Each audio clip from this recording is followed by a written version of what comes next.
Do you think animation is always safe? Always softer? Always meant for the living room? Tonight, we break that illusion. These are adult animated horror films that stare straight into paranoia, despair, and the kind of fear that lingers after the screen goes dark. No jump scare comfort. No gentle endings. Welcome to Part 1. 3 titles, 3 nightmares. Let us begin. Number 12. Perfect Blue. 1997. Perfect Blue begins like a normal career story and then twists into something that feels like a trap door opening beneath your feet. Mima is a pop idol trying to grow up in public. She wants to act. She wants to be taken seriously. But the moment she steps away from the cute image that fans worship, the world around her turns hostile and strange. A stalker watches her with a devotion that feels religious. A website begins to speak in her voice. Her own memories start to glitch like corrupted footage. The film does not ask you to solve the mystery in a neat way. It asks you to feel what it is like to lose trust in your own senses. What makes it terrifying is how real the fear feels, even when the story becomes surreal. The horror is not only in violence, it is in the slow collapse of identity. You watch Mima question whether she is awake or dreaming. You watch her walk into rooms that feel familiar and wrong. You watch her sense that someone else is living her life better than she ever could. The animation style helps this dread because it can bend reality without warning. Faces hold a smile too long. Reflections become accusations. Ordinary streets become corridors of judgment. Perfect Blue is a nightmare about being seen, about being owned. Number 11. Wicked City. 1987. Wicked City drops you into a world where the modern city is only the surface. Beneath it is a hidden border war between humans and creatures from another dimension. 2 agents are assigned to protect a fragile peace treaty. That mission sounds official and controlled, but the film quickly shows you that nothing here is controlled. The night is alive. Shadows move with intention. Back alleys feel like mouths waiting to close. Every streetlight looks weak against what is coming. The terror is immediate because the enemies do not simply attack. They invade. They transform. They turn the human body into a battlefield. The fear in Wicked City is body horror mixed with noir dread. The monsters are not cute. They are not symbolic at a safe distance. They are physical threats that distort what you think a person can become. The animation leans into sharp angles and grotesque motion. Limbs stretch, mouths split, skin becomes something else. Even when the heroes fight back, there is always the sense that the city itself is infected. The film also plays with the horror of temptation and betrayal. Desire becomes a weapon. Trust becomes dangerous. You never fully know who is human and who is wearing a human face. Number 10. Vampire Hunter. D. 1985. Vampire Hunter D feels like a gothic legend told at the edge of a dying world. The future is far away. Technology exists, but it is broken and haunted. The land is ruled by ancient nobles who feed on humans like they own the night itself. Into this wasteland rides D, a quiet hunter with an unreadable face. He is not a hero in the bright sense. He is a walking contradiction. He carries nobility and curse in the same body. When a young woman is marked by a vampire lord, she hires D to protect her. That simple job becomes a journey through ruins and fog, and castles that feel like memories of evil. The terror here is slow and atmospheric. It is the fear of being hunted, the fear of bloodlines that never die, the fear of a world where normal law has collapsed and superstition has become reality again. The vampire lord is not just a villain. He is a symbol of power that refuses to fade. Every scene carries a sense of doom, like the sky itself is tired of watching humans lose. The animation gives the horror a dreamlike quality. Shadows cling to faces. Eyes glow with hunger. The landscapes feel empty in a way that suggests everyone already ran and still did not escape. What makes Vampire Hunter D unforgettable is the mood. It is melancholy horror. Number 9. Vampire Hunter D. Bloodlust, 2000. Vampire Hunter D. Bloodlust feels like a midnight opera where every scene is carved from fog and moonlight. The story begins with a woman taken by a vampire noble. A family hires hunters to bring her back. That is the kind of mission that usually ends with a clean rescue or a clean execution. But this world does not do clean. The further the chase goes, the more the lines blur between victim and willing runaway, between monster and lover, between justice and obsession. D rides again through wastelands and ruined towns where people live like they are already ghosts. Every quiet stop feels like a warning. Every horizon looks like a mouth ready to swallow the road. The terror is not only in what jumps out, it is in the feeling that beauty can be lethal. The animation is elegant and cruel at the same time. You get long silences where the wind and the horses feel louder than dialogue. Then you get sudden violence that lands like a hammer. The vampire world is shown as a cold aristocracy that treats human life as a disposable detail. But the film also makes you fear the human side. The rival hunters are relentless. They are skilled. They are proud. They do not care what the truth is, as long as they win. Number 8. The Wolf House, 2018. The Wolf House does not feel like a normal film. It feels like a nightmare that is being built around you while you watch. The animation is stop motion and constantly changing. Walls breathe, paint slides, faces form, then melt back into the room. The story follows Maria, a young woman who escapes a strange colony and runs into the forest. She finds a house and tries to make it safe. She speaks like someone telling herself a comforting story. But the house begins to obey the logic of fear instead of logic of shelter. The home becomes a living stage where guilt and memory keep rewriting the rules. What makes it terrifying is the way the film uses childhood language to hide adult dread. The narration can sound gentle. The shapes can look simple for a moment. Then the images twist. Animals become children. Children become animals. The house becomes a cage that pretends to be protection. There is a sense of being watched by an unseen authority. There is a sense that escape is never fully escape. The horror here is psychological and symbolic, but it still hits like physical danger because the visuals never stop moving.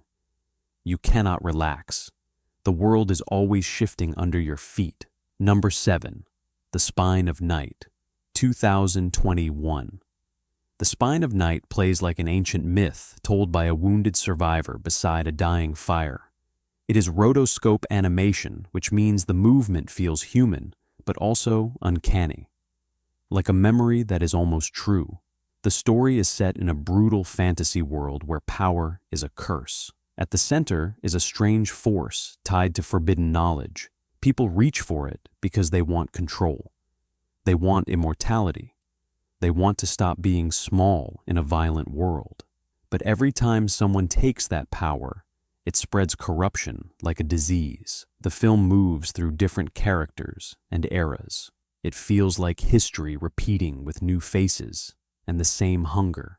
The terror comes from inevitability. The film treats violence like a language everyone speaks, not because they enjoy it, but because the world has trained them to survive that way.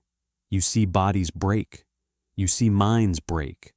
You see belief systems crumble when power arrives. And the film never pretends that cruelty is rare. It makes cruelty feel like weather, something that rolls in and ruins whatever is fragile. What makes it adult horror is the tone. It is bleak, but not empty. It is mythic, but not safe. It is beautiful in the way a dagger can be beautiful. Number 6. Felidae, 1994. Felidae begins like a quiet mystery. A new cat named Francis arrives in a peaceful neighborhood and expects nothing more than territory routines and survival. But the streets feel wrong. Cats vanish, bodies appear, eyes stare from alleys like warnings. The film uses the familiar shape of animal animation, then slowly poisons it with dread. Francis becomes an investigator because he has to. Every clue leads to another strange death. Every new meeting feels like a test. Some cats are scared, some cats are cruel, some cats know more than they admit. And the deeper Francis goes, the more he realizes the killer is not just a predator. The killer is part of something bigger. What makes Felidae adult horror is the way it builds fear through innocence turned inside out. The animation can look warm for a moment, then it turns sharp and unsettling. The violence is not played for fun. It is used to show how fragile safety really is. The story pushes into obsession experiments and the dark urge to control life itself. There is a sense that the neighborhood is a laboratory, and every creature inside it is disposable. Francis is not a superhero. He is a thinking animal trapped in a world where thinking makes you a target. The film also uses nightmare images that feel like fever dreams. You can sense trauma inside the story, even when characters joke or pretend things are fine. Number 5. Seoul Station, 2016. Seoul Station opens in exhaustion and noise. You can feel the city breathing. People rush, people argue, people sleep standing up. A young woman runs from a life that has already hurt her. She moves through streets that do not care if she survives. That is the first horror. The second horror arrives quietly. A sick man stumbles through the station. He looks confused. He looks lost. Then he becomes something else. Panic spreads faster than truth. Authorities hesitate. Crowds press together. The station becomes a box with too many bodies inside it. What makes Seoul Station terrifying is how it treats the outbreak like a social collapse, not just a monster problem. The infected are frightening, but the living can be worse. People lie to protect themselves. People push others down to escape. People use power to deny what is happening. The film shows fear turning into selfishness with brutal speed. The animation style adds a harsh edge that feels close to real life. Faces look tired. Streetlights look cold. The city feels like it has no mercy even before the infection begins. As the night unravels, you follow characters who are already trapped by poverty and violence. The outbreak does not create their suffering. It only exposes it. That is why it lingers. Number 4. Dead Space Downfall, 2008. Dead Space. Downfall throws you into deep space horror where silence is the first enemy. A ship responds to a distress signal. The mission sounds routine, but the moment they arrive, something feels wrong.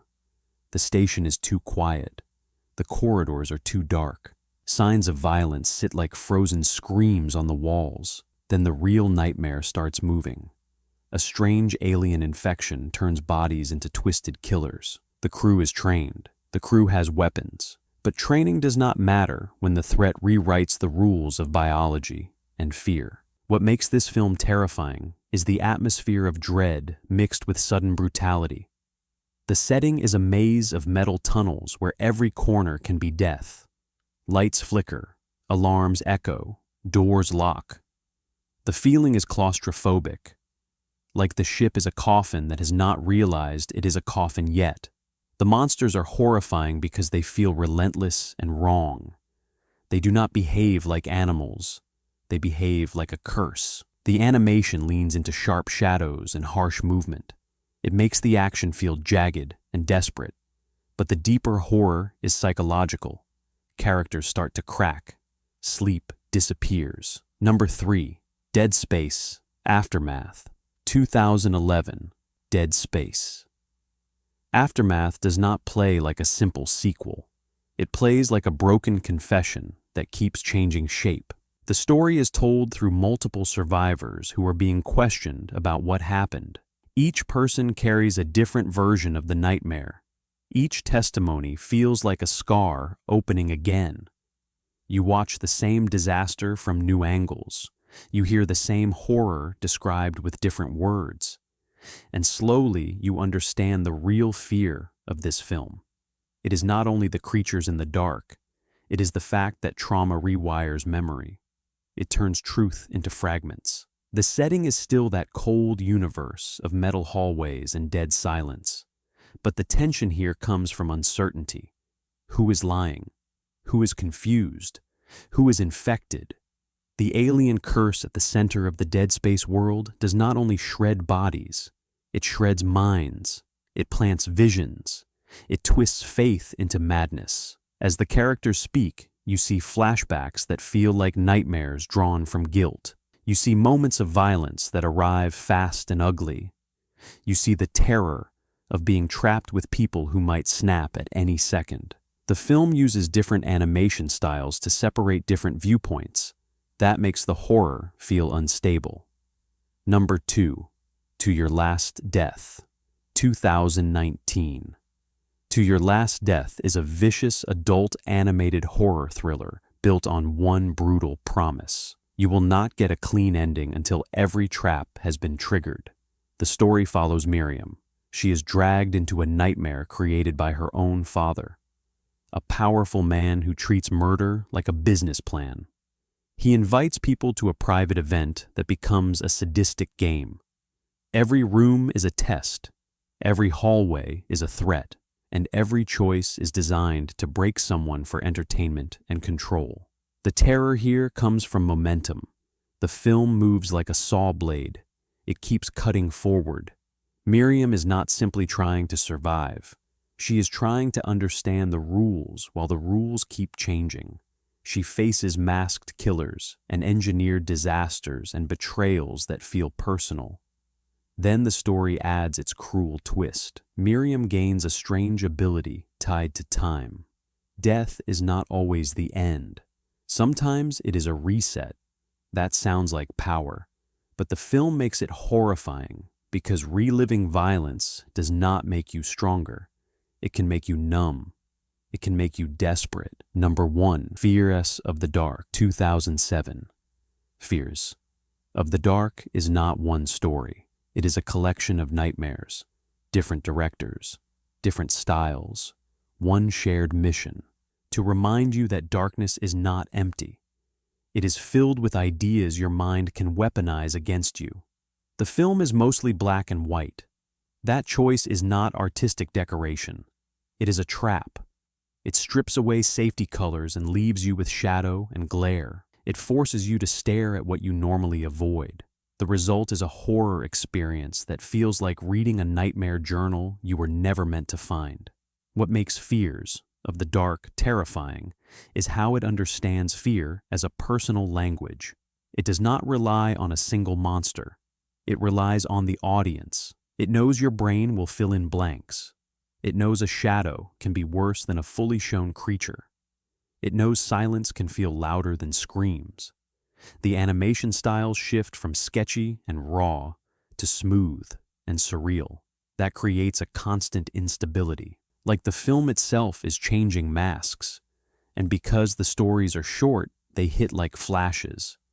A bite, a sting, a sudden cold hand on the back of your neck. When the film ends, you do not feel like you watched a plot. You feel like you walked through a gallery of fears that were already living inside you. You came here thinking animation would be safer, but tonight proved the truth. When horror is drawn, it can go further. It can bend reality faster.